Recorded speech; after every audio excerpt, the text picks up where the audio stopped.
Hola, somos el grupo 4 conformado por Alexia Sotelo, Ada Bernales, Andrea Oré, Valeria Bregú y Héctor Asensio. Y les presentamos nuestro trabajo titulado Las guerrillas comunistas de los años 60 en el Perú, ideología, conflicto y desconexión con el campesinado. En la década de 1960, el Perú atravesaba una fuerte crisis social y política. El poder seguía en manos de una élite oligárquica, mientras que en el campo los campesinos se organizaban en sindicatos para exigir tierras y mejores condiciones de vida. En ese contexto surgieron grupos guerrilleros comunistas, inspirados por la Revolución cubana y la teoría del foquismo del Che Guevara.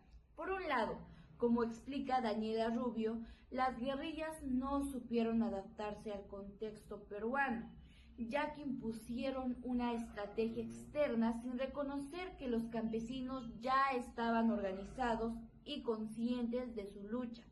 Esta actitud paternalista generó un distanciamiento entre ambos sectores.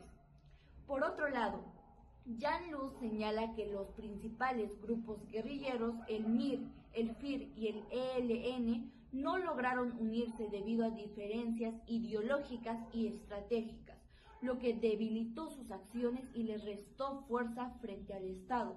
En ese sentido, este trabajo abordará el surgimiento de las guerrillas comunistas en el Perú durante los años 60.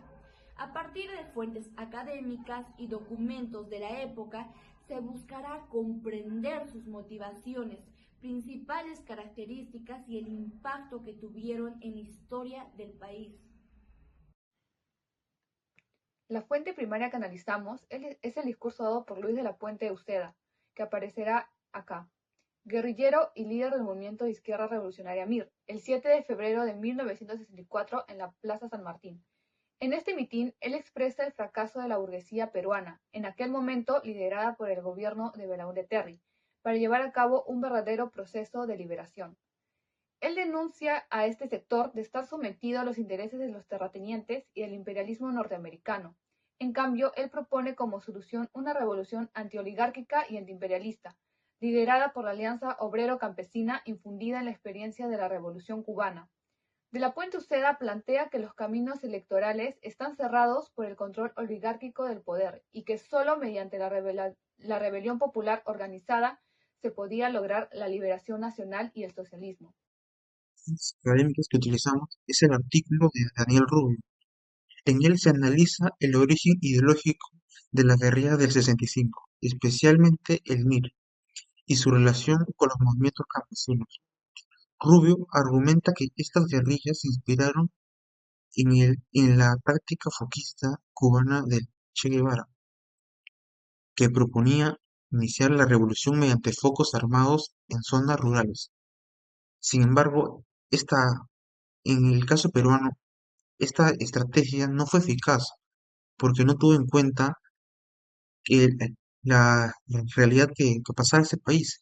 No tuvo en cuenta que los campesinos ya estaban movilizados eh, desde fines de los años 50 por unos temas de sus derechos y por los temas de sus tierras que reclamaban ellos. Esto provocó una desconexión entre las guerrillas y las luchas campesinas, lo cual Rubio califica como una actitud paternalista. En ese sentido, el discurso de la Puente Uceda reproduce esa misma desconexión, aunque reconoce la crisis del país. Él impone un modelo ideológico externo sin ajustarse a la realidad concreta del campesinado. La segunda fuente académica es el artículo de Jan Last en 2023. Además de analizar las diferencias ideológicas entre el MIR, el FIR y el ELN, el autor destaca que estas guerrillas no solo estaban fragmentadas, sino que también respondían a intereses y orígenes distintos.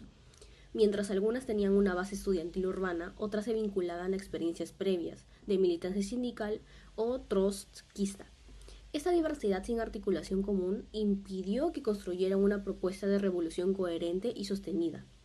Last muestra que, aunque compartían el deseo de transformar el Perú, la falta de unidad y estrategia impidió un proyecto revolucionario efectivo.